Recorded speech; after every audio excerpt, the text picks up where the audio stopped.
السلام عليكم ورحمة الله وبركاته. عاو waxaa sharaf weyn ii ah anigoo oo halkaasi aan igala soo qayb galay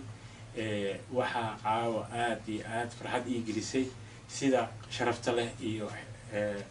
qiimaha leh oo aad macnaha ii sharafteen iyo dadaalka oo qofku dadaalkiisii lagu sharfo hay'adda oo soo qaban qaabisay barnaamijkan caawa hay'adda haya macnaha dadaalkan weyn samaysay waxaan ilaahay ka rajeynayaa in Soomaalida kalena sidaas oo kale walaalahooda asxaabtooda ay isku xilqaamaan qof walba dadaal sameeya dadaalkiisii lagu sharfa ayaa macnaha saasa dhiirigelin ah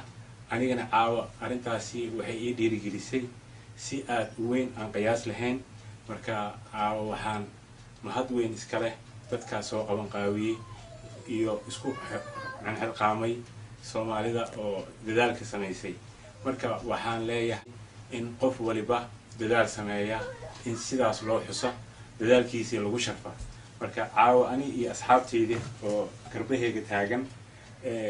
waxaan idin leenahay hambalyo dadweynaha halka ka soo qayb galay